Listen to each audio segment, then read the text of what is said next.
अखण्डमण्डलाकारं व्याप्तं येन चराचरं तत्पदं दर्शितं येन तस्मै श्रीगुरवे नमः। भवतापप्रणाशिन्ये आनन्दघनमूर्तये ज्ञानभक्तिप्रदायिन्ये मातस्तुभ्यं नमो नमः। नारायणं नमस्कृत्य नरं चैव नरोत्तमं देवीं सरस्वतीं व्यासं ततो जयमुदीरये। श्रीमद् भगवद गीता सत्संग प्रथम अध्याय। कल हमने ये बात का मनन किया था कि हमारा जो अंतःकरण है, जिसको हम व्यवहारिक भाषा में बोलते हैं मन है, यही वो कुरुक्षेत्र है, वही वो जगह है जहाँ हमारे पूर्व संस्कारों के अनुसार अच्छे और बुरे विचार उठते हैं, है ना। देवी संपदा और आसुरी संपदा, अच्छाई और बुराई, तो ये सब कहाँ उठते हैं? अंतःकरण में। व्यवहार में तो बाद में आते हैं, पहले मन में उठते हैं, अंतःकरण में उठते हैं। तो ये कौन से विचार उठेंगे, ये किस पे डिपेंड करता है? ये इस पे डिपेंड करेगा कि आपके अंतःकरण में आपने जो संस्कार डाले हुए हैं, और उसमें भी फिर दो चीज़ें काम करती हैं। एक तो जो हमारा प्रारब्ध है, उस प्रारब्ध का क्षय होने के लिए वैसे विचार आते हैं। तो कभी हम देखते हैं अचानक अच्छे विचार आ जाते हैं, चलो भाई ये कर लें। कभी अचानक कोई रजोगुण का विचार आता है, ये मजे ले लें, वो कर लें, ऐसा कर लें, वो कर लें। अथवा किसी को हानि पहुंचाने का अथवा काम क्रोध का विचार भी आ जाता है। तो ये सब हमारे अंतःकरण में संस्कार हैं, जो प्रारब्ध के अनुसार उनका जो है वेग उठता है। अब इस बात पे एक आपको ध्यान देना है यहाँ पर कि यह जो वेग उठता है, इस वेग को नियंत्रित करने के लिए बुद्धि जरूर भगवान ने हमको उस समय भी दी है। तो एक बार की घटना सुनाते हैं आपको। अखंडानंद जी महाराज ने सुनाई है कि हम उड़िया बाबा जी के साथ हिमालय में पद यात्रा पे निकले। जैसे नर्मदा परिक्रमा होती है ना, ऐसे हिमालय में भी परिक्रमा होती है। उसमें चारों ऊपर के जो हिमालय क्षेत्र के 4 धाम हैं, वो उसके अंदर आते हैं। तो परिक्रमा पे जब निकले तो एक स्थान पर जाकर के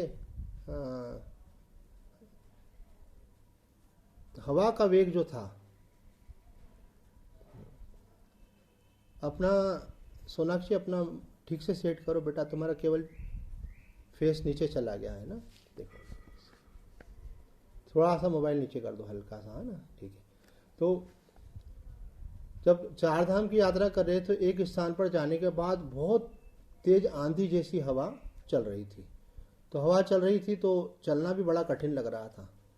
तो बाबा ने बोला कि सब लोग बैठ जाओ, और अगर फिर भी वेग का प्रभाव लगे तो लेट भी सकते हो, पर कोई भी खड़ा ना रहे, क्योंकि आंधी हवा इतनी तेज थी कि वो तुमको उड़ा करके ले जाएगी। तो हुआ ये कि सब लोग बैठ गए, लेट गए। फिर जब काफ़ी देर, आधा पौन घंटा आंधी चली, और उसके बाद में फिर वो आंधी का वेग जब क्षीण हो गया, तो उड़िया बाबा ने कहा अब उठ जाओ भाई।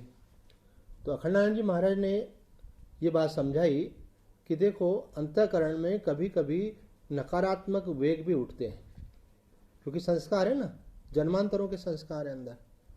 तो जब वो वेग उठे तो आपको धैर्य करके शांत होकर के बैठना है। कोई भी विचार परमानेंट नहीं होता है, और विचार आपको कंपेल नहीं कर सकता है कि वो आप कर्म करें। विचार आता है, कई बार हमको लगता है इतना आ रहा है, मतलब मैं ये चाहता हूँ, मैं यही करना चाहता, हम विचार को अल्टीमेट मान लेते हैं। अल्टीमेट है आत्मा। इसलिए भगवान ने 3 अध्याय में ये बात कही है कि मनोनियंत्रण के लिए बुद्धि के द्वारा मन का नियंत्रण करना चाहिए। और ये बात जानना चाहिए कि मन से परे बुद्धि है, और बुद्धि से भी परे आप हो। भले आप अपने आप को अभी जानते हैं कि नहीं, पर आप वास्तव में जो शुद्ध आत्मा हो, उसकी शक्ति से ही बुद्धि मन आदि काम कर रहे हैं। जैसे इलेक्ट्रिसिटी अगर विड्रॉ हो जाए तो लाइट बंद हो जाएगी, हम एक दूसरे को देख नहीं पाते, फिर रोशनी नहीं रहेगी। तो ट्यूबलाइट चालू है, पंखा चालू है, लेकिन सब बंद हो जाएंगे। मन काम कर रहा है, बुद्धि काम कर रही है, किसकी शक्ति से? उस चैतन्य की शक्ति से। तो वह जो चैतन्य है वही परमात्मा है, वह जो चैतन्य है वही तुम हो। आज नहीं तो ये कल सबको ये ज्ञान होगा। उसके बिना इस चक्र से व्यक्ति कोई मुक्त नहीं हो पाएगा। तो आप वही चैतन्य हो। इसलिए अंतःकरण में कोई विचार आया तो इसका मतलब ये नहीं है कि हम वो कर्म करें। विवेक के द्वारा विचार करना है, ये कर्म करने योग्य है और ये कर्म करने योग्य नहीं है। और घबराने की कोई जरूरत नहीं है। अगर कोई वेग, खराब वेग ज़्यादा भी आते हो तो भी घबराने की जरूरत नहीं है। बस एक बात है, हमारे युग पुरुष परमानंद जी महाराज कहते हैं कि मन जात है तो जान दे और तन को राखे रो। कई लोग बोलते हैं इतने खराब विचार आते हैं, ये तो लोगों का मेरा वास्तविक स्वरूप मालूम नहीं है, मेरी रियलिटी में मैं क्या हूँ। अगर मालूम पड़ जाए तो लोग मुझसे कोई दोस्ती नहीं करें, बात ही नहीं करें ऐसा। तो अभी जो थोड़ा ध्यान करते हैं, जप करते हैं, उनको थोड़ा कॉन्शियसनेस आ जाती है ऐसी सत्संग सुनने वालों को कि मुझे ऐसे खराब विचार क्यों आते हैं। अगर खराब विचार मुझे इतने आते हैं तो मुझे अच्छी अच्छी बातें बोलने का, मंदिर जाने का, पूजा पाठ का क्या अधिकार है? बिल्कुल अधिकार है। आप मंदिर जा रहे हैं इसलिए आपको मालूम पड़ रहा है कि आपको खराब विचार आ रहे हैं। कई लोग खराब विचार करते हैं लेकिन उनको मालूम ही नहीं होता है वो खराब विचार कर रहे हैं। वो कॉन्शियस ही नहीं है, वो करते चले जा रहे हैं और उनको लगता है यही मैं हूँ। ये वो नहीं है, विचार वो नहीं है, विचार आप नहीं हो। विचार तो एक संस्कार है जो उठ रहा है, वो प्रारब्ध के अनुसार उठ रहा है, परिस्थिति के अनुसार उठ रहा है, संग के अनुसार उठ रहा है। जैसा संग होता है, जैसी परिस्थिति होती है और जैसा प्रारब्ध होता है, आप अकेले बैठे तो भी प्रारब्ध के अनुसार उठते हैं विचार। तो आपको उसमें से सिलेक्ट करना पड़ता है। देखो एक बात बताऊं मैं आपको, आप जो मेरे सत्संग सुन रहे हैं ना, एक आप और मैं, हम में डिफरेंस क्या देखो बताऊं। एक व्यक्ति और दूसरे व्यक्ति में क्या फ़र्क है? तो ये हमारा शरीर है ना, ये 5 भूतों का बना हुआ है। भले दाढ़ी सफ़ेद हो कि काली हो, रंग गोरा हो कि काला हो, है ना, जवान चेहरा हो कि बूढ़ा चेहरा, उससे कोई बहुत ज़्यादा फर्क नहीं पड़ता। अगर आपको सचमुच में अगर किसी से प्यार हो जाएगा ना तो आपको ये चीज़ें दिखना बंद हो जाएगी। जैसे आप अपने पापा को प्यार करते हो ना, फिर आपकी मम्मी को आप प्यार करते हो, आप अपने दादा दादी को प्यार करते हो, तो वो चाहे बूढ़े हो जाए, चाहे उनके चेहरे पे सल आ जाए, लेकिन आपको उनके प्रति प्यार आता है, आप उनको गले लगा लेते हो। क्योंकि आपको उनका चेहरा नहीं दिखता है, आपको उनका मन दिखता है, उनकी भावनाएं दिखती हैं, उनके साथ जो आपका अंतरंग लगाव है, जो उन्होंने आपके साथ किया है, उनके गुण हैं, वो आपको दिखने लगते हैं। तो ये जो हमारा ये जो शरीर दिख रहा है, ये शरीर जो है ये किससे बना हुआ है? पृथ्वी, जल, वायु, अग्नि, आकाश, 5 तत्वों से बना हुआ है। किसका? सबका। इसलिए एक व्यक्ति से दूसरे व्यक्ति का शरीर कोई डिफर नहीं करता। थोड़ा बहुत काला पीला, मोटा पतला, है ना, छोटा बड़ा होने से कोई बड़ा फर्क नहीं पड़ता। और वो जो आज सफ़ेद है कल काला हो जाता है, आज जो जवान है कल बूढ़ा हो जाता है, ये तो शरीर की यात्रा है। वो फिर जो आज बुढ़ा हो गया, मर करके कल बच्चा हो जाता है ना, वही व्यक्ति रहता है। मर के फिर पैदा हो जाता है, बच्चा हो जाता है। तो आप ये मत सोचो कि आप एक बार बुढ़े हो गए तो फिर जवान नहीं हो जाओगे। कायाकल्प नहीं करना पड़ेगा इधर। मर जाओगे, फिर पैदा होगे, फिर बच्चे हो जाओगे, फिर जवान हो जाओगे। कई बार कर चुके हो ऐसा। योग वशिष्ठ पढ़ोगे तो मालूम पड़ेगा कितने जन्म हमने कहाँ कहाँ बिताए, ऐसी कई चर्चाएं उसमें आती, पढ़ने से मालूम पड़ता है। तो देखो शरीर में कोई फर्क नहीं है, ठीक है। और हमारे अंदर जो चैतन्य अंश है परमात्मा का, वो चैतन्य और परमात्मा का चैतन्य, इसमें दोनों में कोई फर्क नहीं है। ईश्वर अंश, जीव अविनाशी। जो चैतन्य है वो अविनाशी, उसका कभी नाश नहीं होता है, न उसकी जन्म होता है न उसकी मृत्यु होती है। आत्मा अमर है। दूसरा कैसा है? वो अमल है, उसमें कोई दोष नहीं है। जो सारे दोष हैं, वो सारे दोष किसके अंदर हैं? वो सारे दोष जो हैं वो केवल और केवल अंतःकरण में है। आत्मा में कोई दोष नहीं है, आत्मा निर्लेप है। आप शुद्ध आत्मा हो, आत्मा परमात्मा का अंश है, परमात्मा परम चैतन्य और सब विकारों से रहित है। उसी प्रकार से आप भी चैतन्य स्वरूप, आनंद स्वरूप, सत्य स्वरूप हो, आप निर्विकार हो। इस पर बोलते हैं ईश्वर अंश, जीव अविनाशी, चेतन अमल, सहज सुख राशि। तो चैतन्य हो, अमल हो अर्थात विकार से रहित हो, और आप सुख के भंडार हो।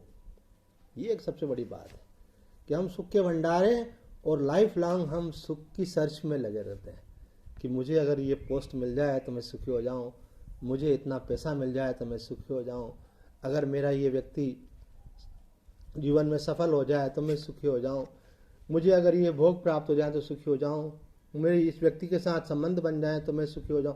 तो हम हमेशा सुख की खोज में रहते हैं, है ना। जैसे कोई करोड़पति आदमी था, वो अपने बाल गोपाल को, कान्हा जी को लेके छात में जा रहा था, उसका पोता जो था। तो उसने बोला, दादाजी मेरे को 5 रुपए दो। तो उनके दादाजी ने 5 रुपये का सिक्का उसको दे दिया। बोले क्या करोगे बेटा? मेरे को 5 रुपये की गोली लेना है। ऐसे बोले अच्छा कोई बात नहीं, ले लो। तो उसने दे दिया उनको। अब दुकान थोड़ी दूर थी, इतने में वो कॉइन उसके हाथ से छूट करके नाली में चला गया। दादाजी तो मेरे पैसे गिर गए, और जाकर के नाली में हाथ डालने लगा। दादाजी ने उसका हाथ पकड़ा, अरे बेटा ऐसे 5 रुपये केवल तेरे को नहीं, पूरे शहर के लोगों को मैं दे सकता हूँ, और एक दिन ही दे सकता हूँ, दिनों दिन दे सकता हूँ। तू चिंता क्यों करता है? कमी है क्या अपने पास? अरबपति अब बाप का तो बेटा है और 5 रुपये के लिए नाली में हाथ डाल रहा है। यही हमारी हालत हो रही है। हम थोड़ी थोड़ी चीज़ के लिए दुखी हो रहे हैं, ये क्यों हो रहा है, वो क्यों हो रहा है, ऐसा क्यों नहीं हो रहा है, ऐसा क्यों नहीं हो रहा है, ये कब मिलेगा, मिलेगा नहीं मिलेगा। तो शास्त्र कहता है ऐसा इसलिए हो रहा है कि आपको अपनी रियलिटी का नॉलेज नहीं है, आपको अपनी वास्तविकता का बोध नहीं है। जब आपको अपनी वास्तविकता का बोध हो जाएगा कि आप सहज सुख राशि हैं, तो फिर आपको सुख की जो दीनता है वो खत्म हो जाएगी, है ना। जैसे पास किसी चीज का भरपूर भंडार होता है ना, तो उसमें से कुछ थोड़ा सा चला जाए तो कुछ फर्क नहीं पड़ता है, और थोड़ा सा उसमें कोई डाल दे तो कोई फर्क नहीं पड़ता है। तो समुद्र में कोई 1 बाल्टी पानी डाले और बोले समुद्र जी मुझे थैंक यू तो दो, मैंने 1 बाल्टी पानी डाल दिया आपके अंदर। तो समुद्र बोलेगा बेटा तेरी 1 बाल्टी से मुझे कुछ फर्क नहीं पड़ता, तू चाहे इसमें से निकाल ले और चाहे डाल दे। ऐसा तो ऐसा आनंद हमारे अंदर है। अब ये बातें तो हम बहुत सुनते हैं, लेकिन आनंद जब तक प्रकट नहीं हो जाता, छुपा हुआ है, तब तक हमारे जीवन में अभाव बना रहता है। तो हम बात कर रहे थे धर्म क्षेत्र कुरुक्षेत्र के अंतर्गत कि हमारा जो अंतःकरण है, हमारा जो मन है, उसमें संस्कारों के अनुसार विचार उठते हैं, लेकिन विचारों के अनुसार कर्म करना नहीं करना, इसके लिए आप स्वतंत्र हैं। किसी का नींद खुल गई, मैंने बोला भाई सत्संग है तो सत्संग सुनना चाहिए। अरे रहने देते हैं, अपन तो वीडियो देख लेंगे। तो बोलते हैं आलसी राम, है ना, घर बैठे सत्संग मिले फिर भी लाभ नहीं ले। ऐसे तो हम तो ये हमारे टॉप प्रायोरिटी में कौन लोग होते हैं? रिलेशंस तो हमारे बहुत सारे हैं। हम बिल्कुल ये गीता जी पे हाथ रखा हुआ है, नीचे गीता जी रखी है, हम दिल की बात बता रहे हैं। हमारा प्यार किनसे रहता है? हमारा प्यार उन लोगों से रहता है जिनकी भगवत प्राप्ति में रुचि है, जिनकी सत्संग में रुचि है, जिनकी साधना में रुचि है, जो अपनी चेतना का उत्कर्ष चाहते हैं।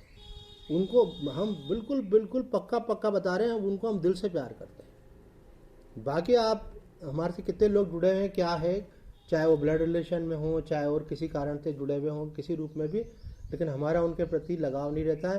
लेकिन जिनका इस तरफ लगाव है, उनके साथ हमारा लगाव है। क्यों? क्योंकि हमारा जो अंतःकरण है ना, पूरा का पूरा इससे भरा हुआ है।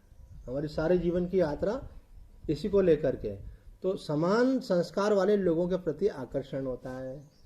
आपकी गीता जी में रुचि है, आपकी भगवान में रुचि है, आपको अपनी चेतना को उत्कर्षता को प्राप्त कराना है, आगे बढ़ना है, आपको अच्छे बनना है, आपको जीवन के समस्त दुखों से मुक्त होना है, तो हम आपके साथ हैं। और यदि आप दुनियादारी की चीज़ें ही सब करना है, तो फिर आप बहुत सारे दुनियादारी वाले लोग मिलेंगे आपको। ऐसे तो ये जो सत्संग में रुचि रखते हैं, कई लोग अलग से मेरे से बात करना चाहते हैं। अब इतना सारा टाइम कहाँ से लाऊं, मैं भी मजबूर हूँ। लिमिटेड 24 घंटे हैं, उसमें से 6-8 घंटे तो सोने में, फिर मेरे घर के काम भी मुझे करने पड़ते हैं। मेरे यहाँ कोई लेडीज़ तो दूसरी है नहीं यहाँ पे। तो अभी मैंने सब बर्तन मांजने के लिए बाहर निकाल के रखे, कपड़े धोने के लिए भिगा के रखे, सब घर को व्यवस्थित करा, सब घर की चादरें मैंने धोने के लिए डाली, फिर दूसरी बिछाई। तो सब काम मुझे ही तो करने हैं।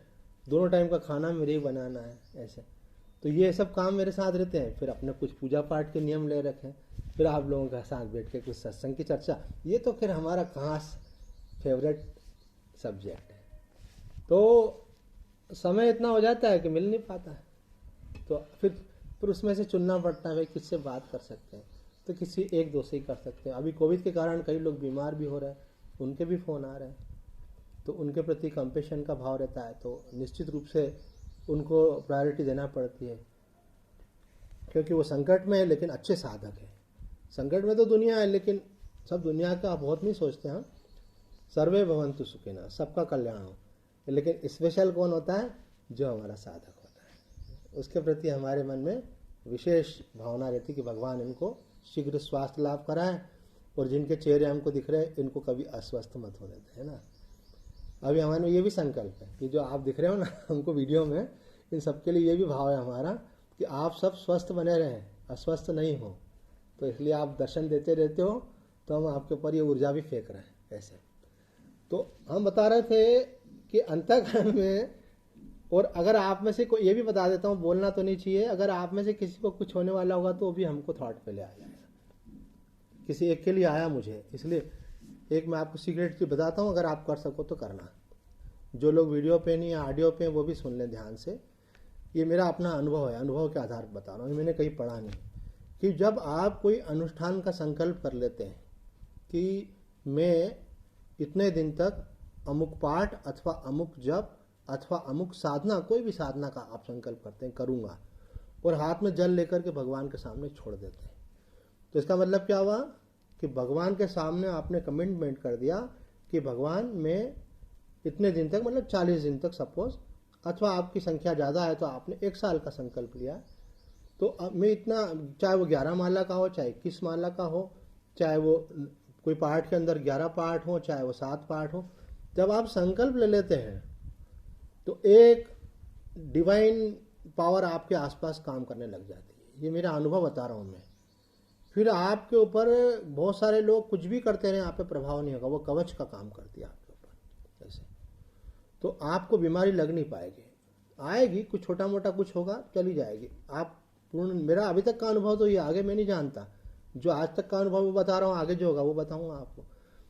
तो कुछ भी होगा लेकिन आकर के चला जाएगा, रुक नहीं पाएगा कुछ भी। क्यों? क्योंकि अब भगवान को आपने बोला है और भगवान ने आपकी बात को सुना है कि अब इसको 40 दिन इस काम में लगने का इसका संकल्प है। और जहाँ आपका संकल्प में विकल्प नहीं होता है, अर्थात दृढ़ संकल्प होता है, तो वहाँ देवी शक्ति आपकी हेल्प करना शुरू कर देती है। तो देवी शक्ति जिन बाधाओं को हटाती है, उन बाधाओं में एक बाधा है अस्वस्थता। आप संकल्प कर लें कि मैं रोजाना गीता का 1 अध्याय का पाठ 40 दिन तक करूंगी, आप देंगे, आपको अच्छा लगेगा, आगे यू कैन कंटिन्यू, फिर वापस से संकल्प ले सकते हैं। आपने कहा कि मैं 1 वर्ष तक मैं का संकल्प लेती हूँ, बेचारा कोविड परेशान होकर चला जाएगा कि ये क्या यार, इसने तो ऐसा कवच पहन लिया कि इसके आसपास से निकल जाओ, इसमें तो प्रवेश कर ही नहीं सकते। और वैसे भी वो तो माता रानी की योजना में ही आ रहा है, और माता रानी जब आपके रक्षक हो गई, जब भगवान आपके रक्षक हो गए, तो कौन आपका क्या बिगाड़ेगा। एक और मैं आपको सीक्रेट बात बता रहा हूँ, एक बात समझ गए आप मेरी, जो संकल्प कर लेता है उसकी रक्षा होती है। दूसरा सीक्रेट मैं आपको बतलाता हूँ, ये भी मेरे अनुभव वाला है। अनुभव की बातें हम बहुत कम बताते हैं, आज पता नहीं क्यों ऐसा आपके लिए माँ चाह रही है, निकल रहा है। वो ये कि जिस बात का आपका दृढ़ विश्वास होता है वही होता है, जिस बात का आपका मन आधा अधूरा रहता है उसमें जरूरी नहीं आपका काम हो। तो उदाहरण के लिए, आपके परिवार में कोई व्यक्ति अस्वस्थ है और आपने सोचा कि पता नहीं इनकी तबीयत ज़्यादा खराब हो सकती है, इनको हॉस्पिटल जाना पड़ सकता है, पता नहीं इनको क्या होगा, ये रहेंगे कि नहीं रहेंगे। तो आपने बोला पता नहीं, तो ये आपने गड़बड़ कर दी। आपको ये बोलना चाहिए मेरे को भगवान पे पूरा विश्वास है, ये बिल्कुल ठीक हो जाएंगे, एकदम स्वस्थ हो जाएंगे। अभी कोई कर्म कट रहा है, भगवान की योजना है, ठाकुर जी चाहते हैं कर्म क्षय हो जाए, इससे कुछ शिक्षा देना चाहते हैं जीवन की नश्वरता की। जब आदमी बीमार होता है तो उसको टेलर दिख जाता है, बुढ़ापे में क्या होता है, बीमार होता है तो उसको वैराग्य का भाव आता है। एक बार तो थॉट आ ही जाता है। कल किसी से बात हो रही थी, बोले मुझे कोविड हुआ था, अब मैं ठीक हो गई हूँ। तो मैंने कहा उनको, कोविड में एक बार तो विचार आता ही है आदमी को, कभी मैं मर गई तो बोले हाँ ये तो आता है।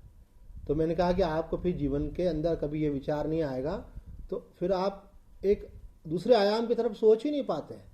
आपको तो लगता है जीवन अनंत काल के लिए मिला है, मजे करते चलो, नहीं, इसका कहीं ना कहीं एक फुल स्टॉप आने वाला है। वो आपको एक्सपीरियंस करा दिया भगवान ने। तो मैं जो बात कहना चाहता हूँ दूसरी अनुभव की, वो ये माँ के द्वारा समझो आप, वो ये कि यदि आपका दृढ़ विश्वास है तो वो व्यक्ति ठीक हो जाएगा। वो दृढ़ विश्वास भी इसीलिए बन जाता है क्योंकि भगवान चाहते हैं कि वो ठीक हो, और वो होने वाला है, इसीलिए बनता है। और अगर माँ आपके मन में विकल्प आने लग गया तो आप समझ करके चलो कि वो विकल्प आया तो अब आपकी तरफ से तो आप उसकी सेफ्टी नहीं कर रहे हो, अब उसका अपना प्रारब्ध है, भगवान की अपनी इच्छा है, वो एक अलग बात है। बाकी आप अगर किसी की सेफ्टी कर सकते हो कि मेरे परिवार का, मेरा कोई संबंधी, मेरा कोई प्रिय व्यक्ति, इसको ज़्यादा तकलीफ नहीं हो, ये ठीक हो जाए, तो आपको ये नहीं सोचना चाहिए जो भगवान की इच्छा होगी, आपको ये होना चाहिए भगवान जो है इसको अवश्य ठीक करेंगे, मेरा विश्वास है।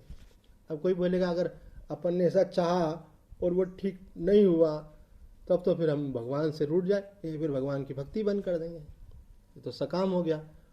तो हम कहेंगे कि उसके बाद जब कुछ हो जाता है तो उसको भी भगवान की इच्छा समझ करके प्रसन्नता से स्वीकार करना, यही कॉन्ट्राडिक्शन आध्यात्म के अंदर है। आध्यात्म में आपको अपना काम परफेक्टली करना है, पूरे ऊर्जा और उत्साह के साथ करना है, पूरी पॉजिटिविटी के साथ करना है, और जो भी रिजल्ट आ जाए उसको स्वीकार करना है। होता ये है कि आदमी जब किसी चीज़ में अपना मन दे देता है, अपनी बुद्धि दे देता है, अपनी ऊर्जा लगा देता है, तो उसके बाद उसको लगता है, एक एक्सपेक्टेशन क्रिएट होती है कि ऐसा होना ही चाहिए, होना ही चाहिए की बात नहीं है, ऐसा ही होगा, ऐसा विश्वास करके चले। फिर जो भी रिजल्ट आए अगर उसके लिए भी आप तैयार हो गए तो इसका मतलब आप सब भगवान के सच्चे भक्त हैं। आपकी प्रार्थना में कंफ्यूजन नहीं होना चाहिए। मैं एक सूफी संत के यहाँ जाता था, उनके यहाँ कई लोग आते थे, ऐसे बचपन की बात है, उनका नाम था दादा गुलाब सिंह। उनके पास कई लोग आते थे, तो उनके गुरु ने कई प्रकार की सिद्धियाँ दी हुई थी उनको, अलग अलग मंत्रों की। तो कोई जो आता बोले मैं पढ़ाई में पास हो जाऊँ, तो वो उसको एक ताबीज़ देते थे, ऐसे हरे रंग का मोम का कपड़ा होता था, उसमें लपेट करके कागज़ पे लिखा हुआ यंत्र होता था और दे देते थे, धारण कर लेना। कभी कभी कोई बड़ी प्रॉब्लम लेकर के भी आता था, तो बोले इसके लिए तुम्हारे लिए पूजा पाठ करवानी पड़ेगी। बोले चाहो तो सामग्री तुम लिया और यज्ञ हवन यहीं कर लेंगे। तो होता ये था, किसी के लिए बोला था तुम्हारा ये इसके लिए पाठ चलता रहेगा, तुम इसके लिए सामग्री ला के रख दो, ऐसे। तो मैं देखता था कि जैसे किसी की कोई समस्या है तो व्यक्ति क्या होता है, थोड़ा पैनिक हो जाता है, बार बार उसके दिमाग में वो विचार आता है, कब होगा कब होगा, ऐसा तो नहीं कहीं नहीं होगा, ये नहीं होगा वाला विचार ही जो है ना, ये सबसे बड़ी गड़बड़ होती है। तो वो संत से बोलते हैं कि महाराज जी मैंने आपसे कहा था कि हमारी माता जी का स्वास्थ्य बहुत खराब है, तो आपने कहा था कि इनके लिए कुछ 21 दिन तक पूजा पाठ करना पड़ेगा, तो वो चल रहा है आपका? बोले हाँ बेटा चल रहा है, चिंता मत करो। बोले गुरु जी वो ठीक तो हो जाएगा ना? तो बोले बेटा हो जाएगा, ऐसे मन में विश्वास रखो। फिर 2-4 दिन बाद फिर आया, गुरु जी ठीक तो हो जाएगा ना? बोले नहीं होगा ठीक। बोले क्या बात कर रहे हो, मैंने तो पैसे भी दिए और प्रार्थना भी की और सामग्री ला के दी और आपने तो बोला ना ठीक हो जाएगा। बोले मैं क्या करूँ बेटा, तू ही तो बोल रहा है होगा, ठीक हो जाएगा कि नहीं हो जाएगा, तो तू बार बार शंका कर रहा है ना, ये तेरे काम को बिगाड़ रहा है। मेरे हाथ में नहीं है बेटा, तेरे हाथ में है, काम तेरा है। हम तो तेरे लिए पूजा पाठ करवा रहे हैं किसी और से, हम थोड़ी बैठ के करते हैं बेटा, सब व्यवस्थाएं कर रखी हैं। तो ये जो आपके मन में आती है ना निगेटिविटी, ये आपको डिस्ट्रॉय करती है किसी भी क्षेत्र में आप चलो, चाहे वो रिलेशनशिप में हो, आप पति पत्नी के संबंध में हो, बच्चों को लेकर के हो। आप विश्वास करो, आपका विश्वास ऐसा कवच। एक लड़की ने मुझे कभी बोला था, उसकी उम्र होगी 18 साल की, उसके किसी लड़के ने प्रपोज किया, तो उन्होंने कहा कि मेरे को ये लड़का बहुत अच्छा लगता है लेकिन ये दूसरी जाति का है, तो मैं से शादी कैसे कर सकती हूँ? तो वो तो मुझसे बोल रहा था ऐसा। तो बोले मैं अपने पापा का दिल नहीं दुखा सकती हूँ, मेरे पापा को मेरे पर बहुत विश्वास है। ये है, दूसरे का विश्वास आपके लिए तोड़ना बहुत मुश्किल होती है, और विश्वास अगर 100% है तो वो कवच का काम करता है, वो आपको उससे बाहर जाने नहीं देगा। तो आप अपने लिए विश्वास करो, अपने लक्ष्य के लिए विश्वास करो। हम इसमें व्यवहारिक बातों को भी ले लिया, लेकिन हमारा मूल लक्ष्य था परमार्थ को लेकर। मन में है विश्वास, पूरा है विश्वास, हम होंगे कामयाब, हम होंगे कामयाब एक दिन। ऐसी दृढ़ता रखो। आप देखो, जैसे आप संकल्प करते हो, आपको भले मालूम नहीं पड़ता हो, ये बात जो जानते हैं वो बता सकते हैं आपको, कि आपके साथ कई प्रकार की सूक्ष्म शक्तियाँ आपको उस कार्य में सपोर्ट करने के लिए लग जाती है। ये आप लोग को केवल स्थूल स्थूल दिखता है, इसके पीछे जो बहुत सारी चीजें चल रही है ना, स्थूल में जो कुछ भी है ना उसके सब कारण तो सूक्ष्म में है। सूक्ष्म जैसे अंतःकरण में विचार है फिर क्रिया है ना, इसी प्रकार से जो कुछ सूक्ष्म में है उसका परिणाम स्थूल है। ये तो स्थूल दृष्टि होने के कारण हमको केवल स्थूल दिख रहा है, दृष्टि सूक्ष्म होगी तो समझ में आएगा। ठाकुर रामकृष्ण परमहंस के पास कोई आके खड़ा होता था तो वो चाहे किसी भी भाषा को बोलने वाला हो तो वो व्यक्ति बोले नहीं, उसके पहले वो समझ जाते थे। क्यों कि शब्द तो बाद में आते हैं, उसके पहले विचार आते हैं, विचार के पहले भाव आते हैं। वो जो डायरेक्ट भावों को ही पढ़ ले तो फिर उसको शब्दों को सुनने की जरूरत ही नहीं रहती ऐसे। तो सूक्ष्म स्तर पे तो आप जब दृढ़ हो जाओगे, दृढ़ता अपने जीवन में लाओ, किसी भी क्षेत्र में लाओ। आपको जिस भी चीज को ठीक करना है उसके बारे में सोच लो कि अब मुझे इस पर विजय प्राप्त करनी है और भगवान की कृपा से मुझे भगवान को लेकर चलो। लेकिन हमने कल भी कहा था कि पांडवों की विजय क्यों हुई, क्योंकि उन्होंने भगवान का साथ लिया था। नहीं तो ईगो बन जाता है, यही चीज ईगो बन सकती है। तो ईगो नहीं बनने दें उसको। ईगो तो रावण का भी नहीं रहा, कितना बलवान था, तो फिर साधारण मनुष्य कैसे सोच सकता है। तो आपको अपना निश्चय दृढ़ रखेंगे तो आपको सफलता मिलेगी, पर उस निश्चय के अंदर भगवान को शामिल कर लें कि भगवान की कृपा से मुझे ये चीज अवश्य मिलेगी। पहले विवेक पूर्वक रहो, ऐसी चीजों की इच्छा मत करो जो किसी का दूसरे का अथवा अपना अहित करने वाली हो, अथवा केवल वासनाओं की तृप्ति के लिए ही हो। होना चाहिए चेतना के विकास के लिए, अच्छाई के लिए। तो हम कहना ये चाहते थे कि जिनको कोविड नहीं हुआ है वो अपने मन में ऐसा दृढ़ विश्वास करें कि हमको तो किसी हालत में नहीं होगा। हमको तो स्वामी जी ने भी कह दिया है और माता रानी का भी आशीर्वाद है, हमको तो नहीं होगा। और हमारे यहाँ जिसको हो गया है तो उसका अवश्य ठीक हो जाएगा। तो ये विश्वास आपके लिए सबसे बड़ी औषधि है। ये मैं नहीं बोल रहा हूं, वृंदावन के एक महान संत हुए राधे बाबा। राधे बाबा जाना चाहते थे, राधे बाबा वृंदावन में रहना चाहते थे, तो राधे बाबा को भगवान श्री कृष्ण ने स्वप्न दिया, बोले तू वृंदावन जाना चाहता है, तू जिनके संपर्क में है, भाई जी के जिनके संपर्क में है, तो भाई हनुमान प्रसाद पोद्दार जी, बोले उनके रूप में मैं ही हूं।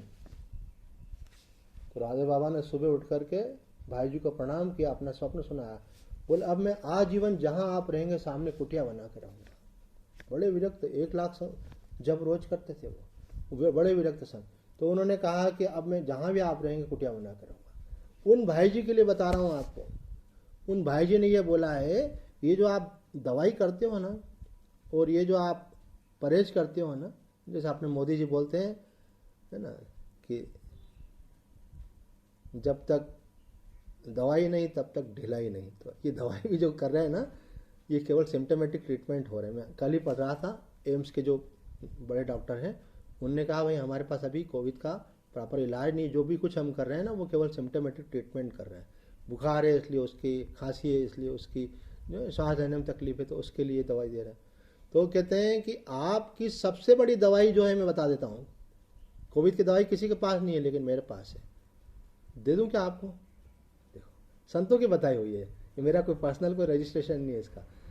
आप भी चाहो तो इसको फॉरवर्ड आगे कर सकते हो। वो क्या है, वो ये है कि आप दृढ़ विश्वास कर लो बस कि मुझे नहीं होगा। तो आप देखोगे अपने आप सब जो है देवी शक्तियों की व्यवस्थाएं आपके साथ जुड़ जाएंगे। दृढ़ विश्वास होना चाहिए, विश्वास में छेद नहीं होने देना चाहिए। आप फुग्गा फैलाओ, जरा से एक है ना जो रहती है ना सुई जैसा छेद कर दो तो बाद में फुग्गा बेचारा फुस हो जाता है। तो फुस नहीं होने देना। कोई बोले तुम क्या कोई भगवान के अवतार हो कि तुमको नहीं हो सकता है ना, कि कोई तुमको स्टील बॉडी होगा तुमको नहीं हो सकता। बोले किसी को भी हो सकता है लेकिन मुझे नहीं हो सकता। और जिन जिन के लिए भी आप सोच लेंगे उसको भी नहीं हो सकता। ये तो एक एग्जाम्पल है कोविड तो, हर उस चीज के लिए जिसके लिए आपका विश्वास दृढ़ रहेगा। इसलिए अपने विश्वास को गिरने नहीं दें और अपने विश्वास में शामिल कर लें किसको? भगवान को। बोले भगवान की कृपा से मुझे कुछ नहीं होगा। अब देखो आप समझो मेरी बात, परफेक्ट विश्वास तो शुद्ध अंतःकरण में बन पाता है, अर्थात उसके लिए भी इतनी प्यूरिटी हो कि आपको भगवान पे उतना विश्वास हो सके।